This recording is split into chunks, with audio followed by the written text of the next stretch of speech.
Welcome, everyone.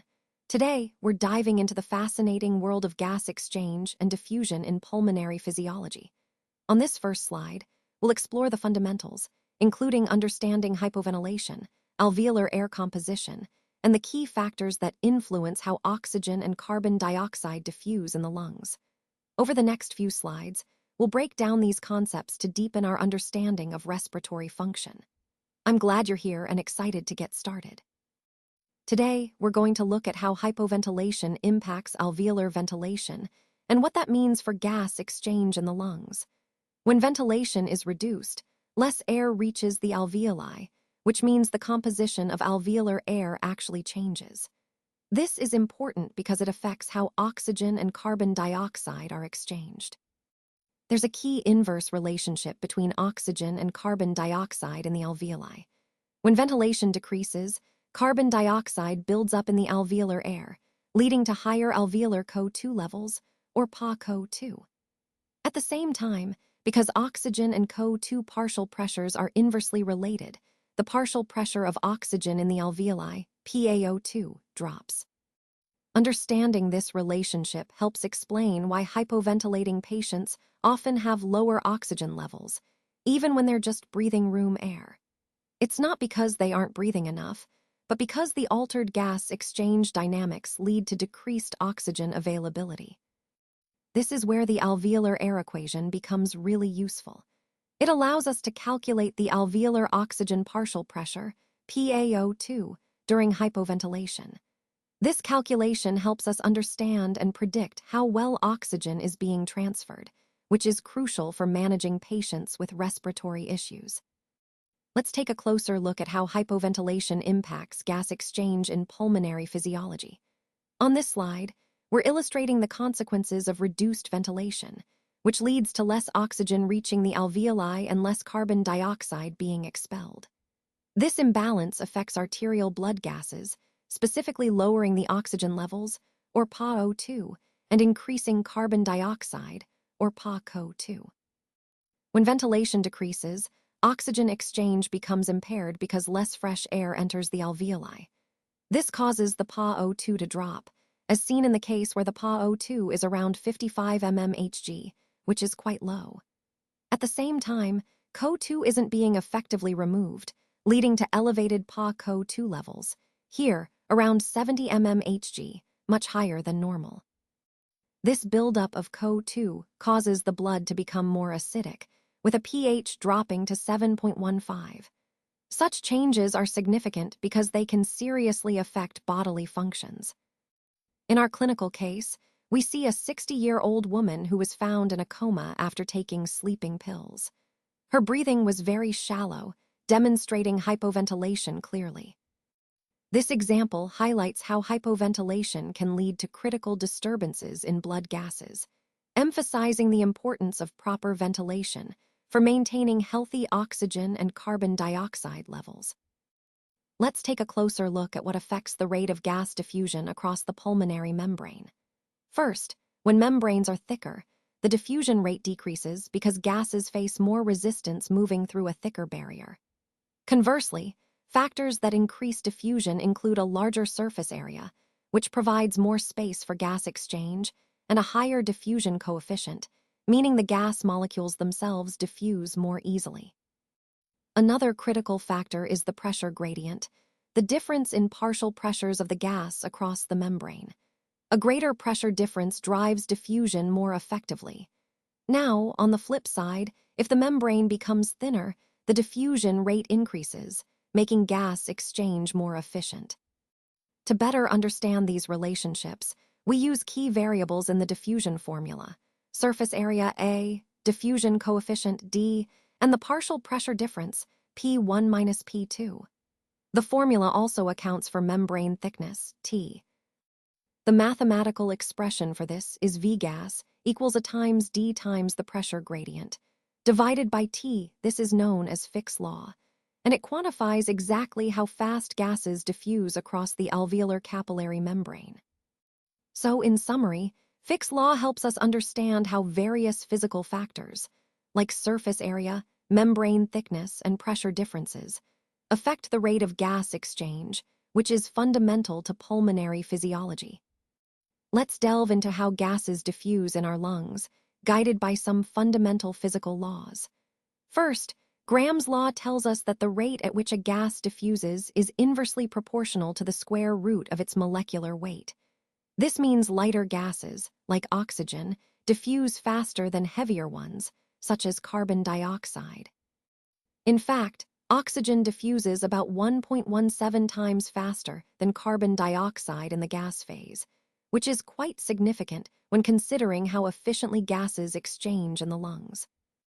Now, when we look at gas diffusion across the alveolar capillary membrane, the principle remains similar.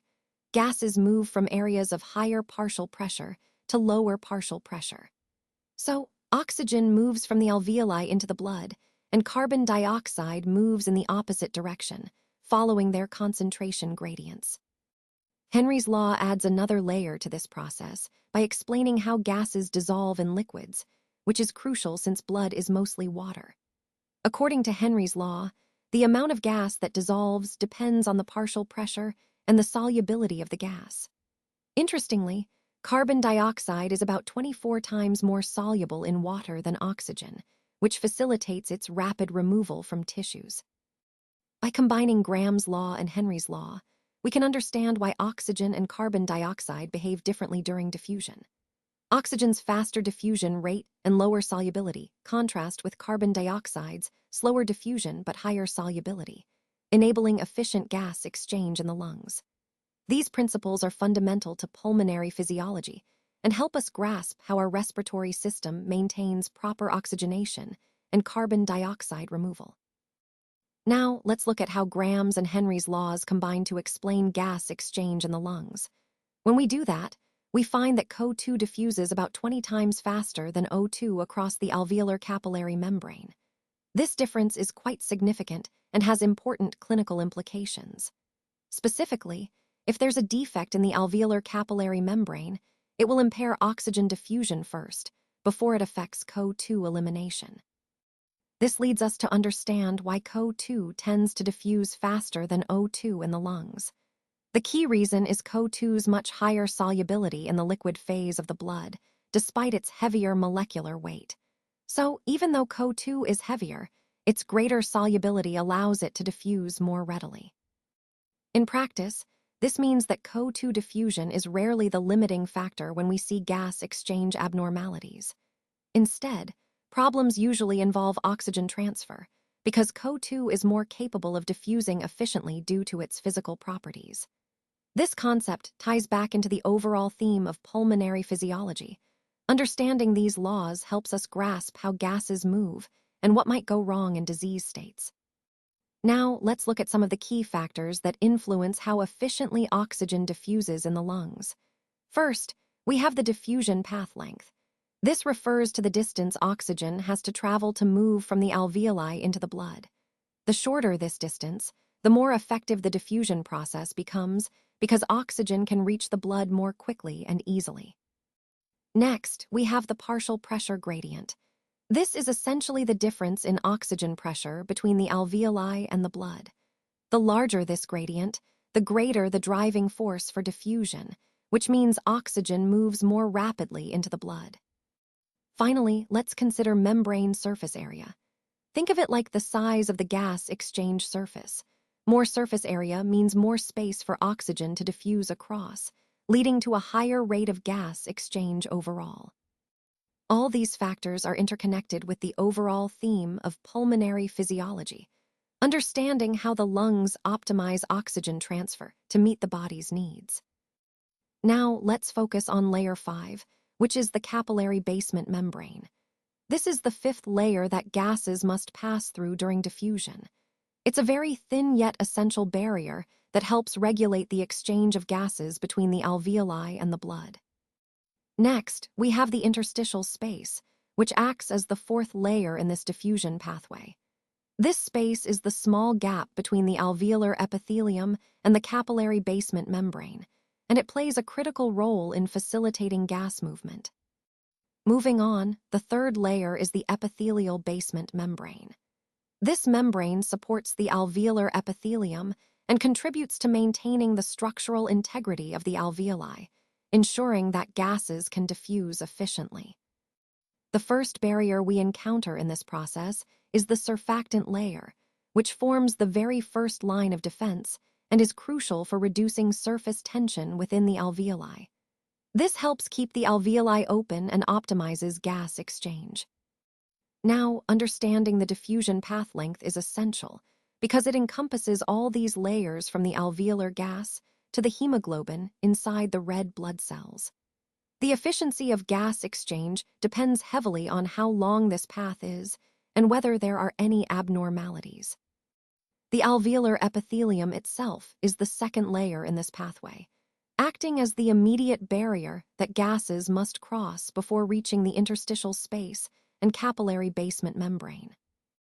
Finally, the capillary endothelium is the last thin layer that gases need to traverse before entering or leaving the bloodstream. Its thin structure is vital for ensuring rapid and controlled gas exchange, making it crucial to respiratory function. In addition, after crossing the endothelium, gases enter the blood plasma, which is the watery, protein-rich component of blood. This plasma carries gases, nutrients, wastes, and electrolytes, and it plays a key role in maintaining acid-base balance and fluid regulation, all of which are central to effective respiratory therapy. Next, the gases finally reach the red blood cell membrane. This flexible, semi-permeable membrane is composed of lipids, proteins, and carbohydrates. Its flexibility allows for capillary flow, and its permeability is essential for rapid gas exchange. Inside the red blood cells, we find hemoglobin, a vital protein that binds oxygen and carbon dioxide. It's suspended in the intracellular fluid, which is a watery cytoplasm containing enzymes and electrolytes that support the gas exchange process.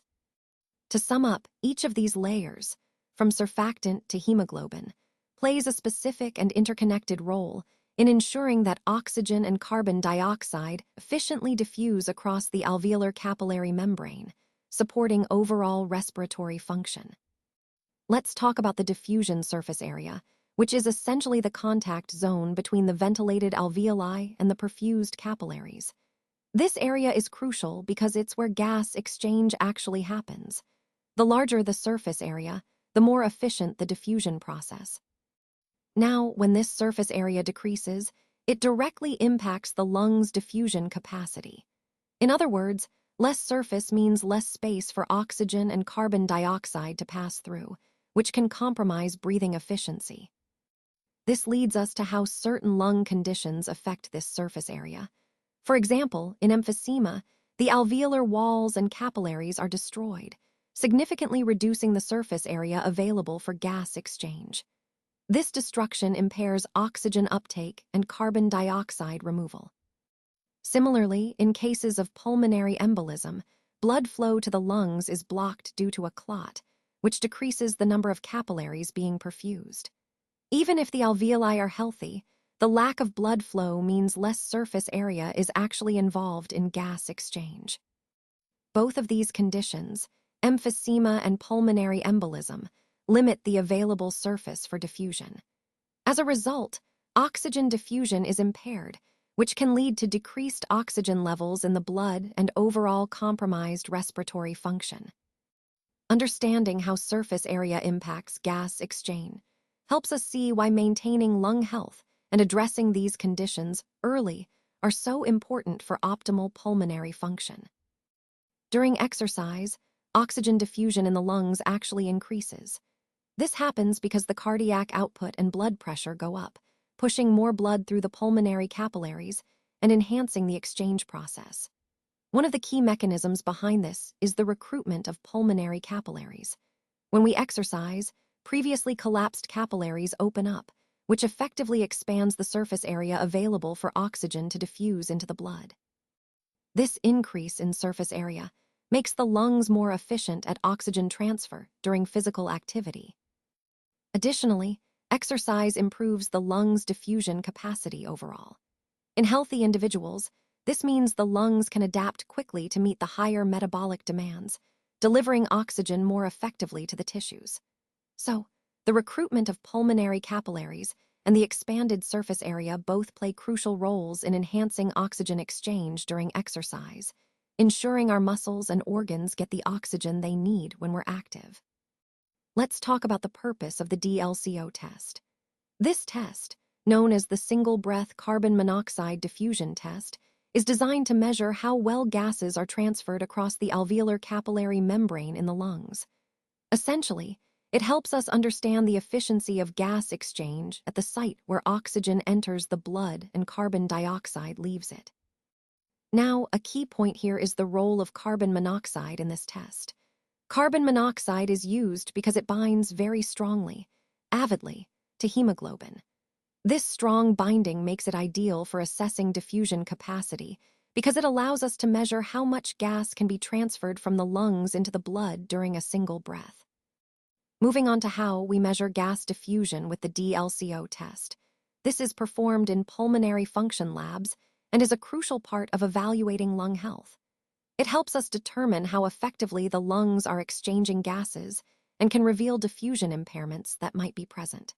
These impairments can be indicative of various lung conditions, making the test an important tool for diagnosis and management. Overall, this test provides valuable insights into the functioning of the alveolar capillary membrane and helps us understand the overall efficiency of pulmonary gas exchange, which is central to respiratory health. Now, let's talk about how different factors influence DLCO, which is a key measure of how well gases exchange in the lungs. First, anemia lowers DLCO because there's less hemoglobin available to carry oxygen, whereas polycythemia, which is an increase in red blood cell count, actually results in higher DLCO values. So, blood composition really plays a role here. Next, body position also affects DLCO. When you're lying down in a supine position, your DLCO tends to be about 15 to 20% higher compared to standing. This is because of how blood flow and lung perfusion change with position. Physical activity is another important factor. During exercise, DLCO increases because your lungs recruit more capillaries, enhancing gas exchange capacity. This shows how dynamic your lungs can be depending on your activity level. Lung volume itself also matters. Higher lung volumes are associated with increased DLCO, since more lung surface area becomes available for gas exchange. As for age, DLCO generally increases from infancy through adulthood, but begins to decline after around 20 years of age. This decline reflects changes in lung structure and function over time. Lastly, body size influences DLCO as well. Larger individuals tend to have higher DLCO values because they have a greater lung surface area overall. So, understanding these factors helps us interpret DLCO measurements accurately and connect them to overall pulmonary physiology and health. Let's talk about the role of DLCO in diagnosing hypoxemia. DLCO measurement is a useful tool because it helps us determine whether arterial hypoxemia is due to impaired gas diffusion across the alveolar capillary membrane. If the DLCO is normal, it suggests that the diffusion process isn't the culprit behind the low oxygen levels. On the other hand, when we see a reduced DLCO, it indicates that there is a diffusion limitation contributing to the hypoxemia. This distinction is really important because it guides us in diagnosing and managing respiratory conditions more effectively. Understanding whether hypoxemia stems from diffusion issues or other causes helps us tailor our treatment approaches more accurately, ultimately improving patient outcomes.